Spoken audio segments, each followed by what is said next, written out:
Morning, guys. It is May 24th, 2022. And we're in chapter 31, verse 10 through chapter 31, verse 21. I can't speak this morning for some reason. And yes, it's a big chunk, but it all kind of goes together. So let's see what Jacob's doing now. Starting in, verse 10. One time during the mating season, I had a dream and saw that the male goats mating with the females were streaked, speckled, and spotted. Then in my dream, the angel of God said to me, "Jacob," and I replied, "Yes, I am here." The angel said, "Look up and you will see only the streaked and speckled and spotted males are mating with the females of your flock, for I have shown how Laban has treated you. I am the God who appeared to you at Bethel, the place where you anointed the pillar of stone and made your vow to me. Now get ready and leave this country and return to the land of your birth." Rachel and Leah responded, "That's fine with us. We won't inherit any of our father's wealth anyway." Then he reduced our rights to those of foreign women. And after he sold us, he wasted the money you paid him for us. All the wealth God has given you from our father legally belongs to us and our children. So go ahead and do whatever God has told you. So Jacob puts his wives and children on camels, and he drove all his livestock in front of him. He packed all the belongings he had acquired from Aram and set out for the land of Canaan, where his father Isaac lived. At the time they left, Laban was some distance away, shearing his sheep. Rachel stole her father's household idols and took them with her. Jacob outwitted Laban the Aramean, for they set out secretly and never told Laban they were leaving. So Jacob took all his possessions with him and crossed the Epirus River, heading for the hill country of Gilead. Okay, so let's break this down a little bit. Jacob is saying he had a dream about an angel of the Lord telling him that this is going to happen and telling him to go back to Canaan. And I'm not sure really if that happened or if Jacob was just saying it did. But Leah and Rachel's response to this was that kind of this whole like, oh, well, it doesn't matter because we don't matter to my father, so we'll just do whatever. Jacob has convinced Leah and Rachel that this has to happen.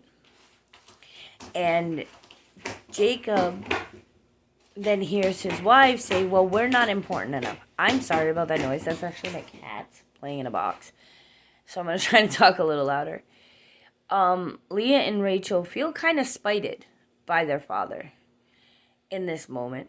And they say it themselves that they have been reduced to the rights of foreign women, which means they have been reduced to not the daughters of Laban, but as people who don't even have citizenship in this land.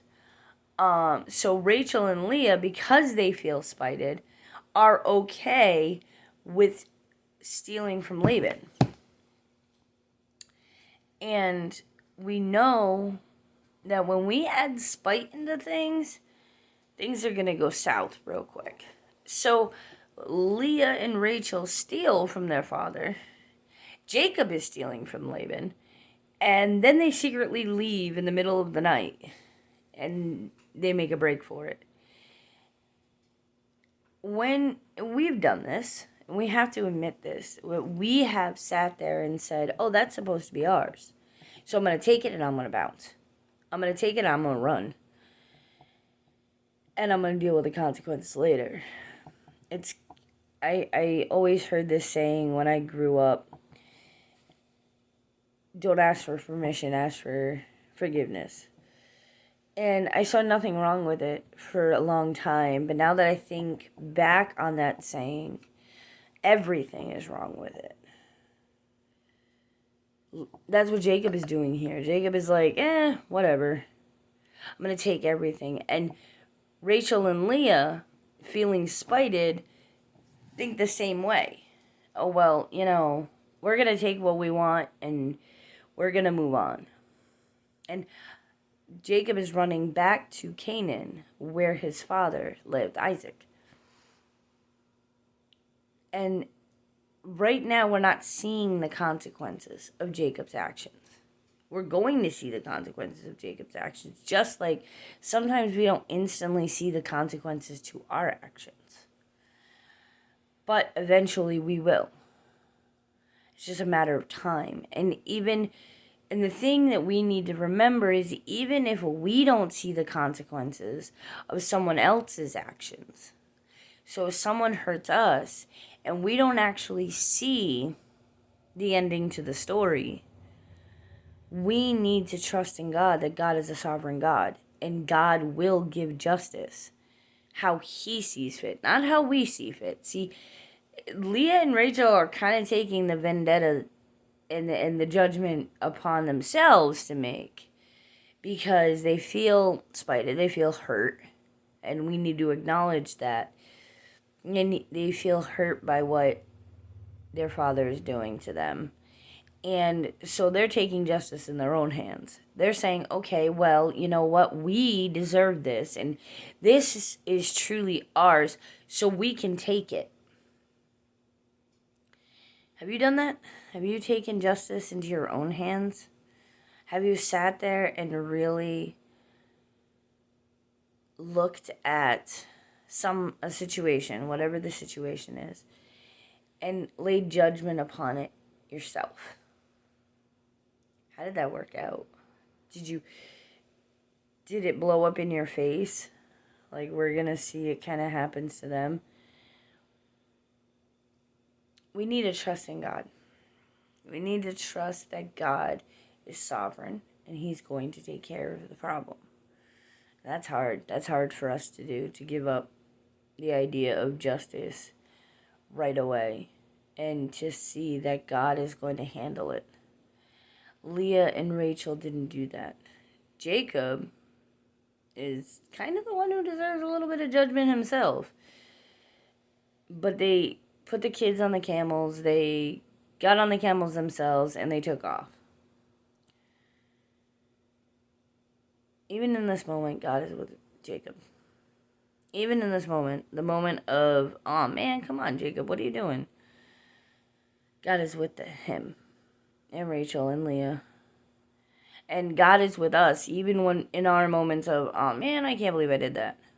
Oh man, I can't believe I said that. God is with us.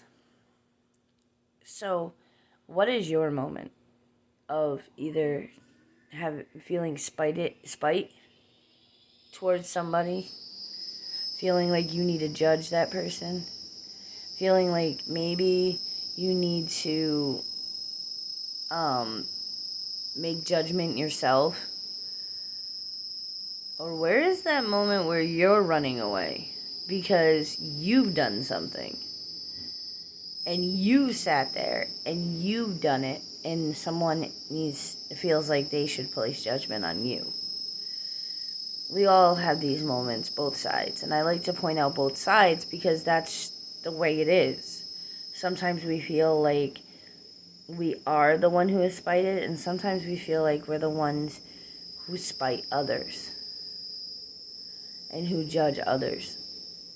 And where can you work on God to say, God, I know you're sovereign, I know you can handle this, or God, I repent for what I've done.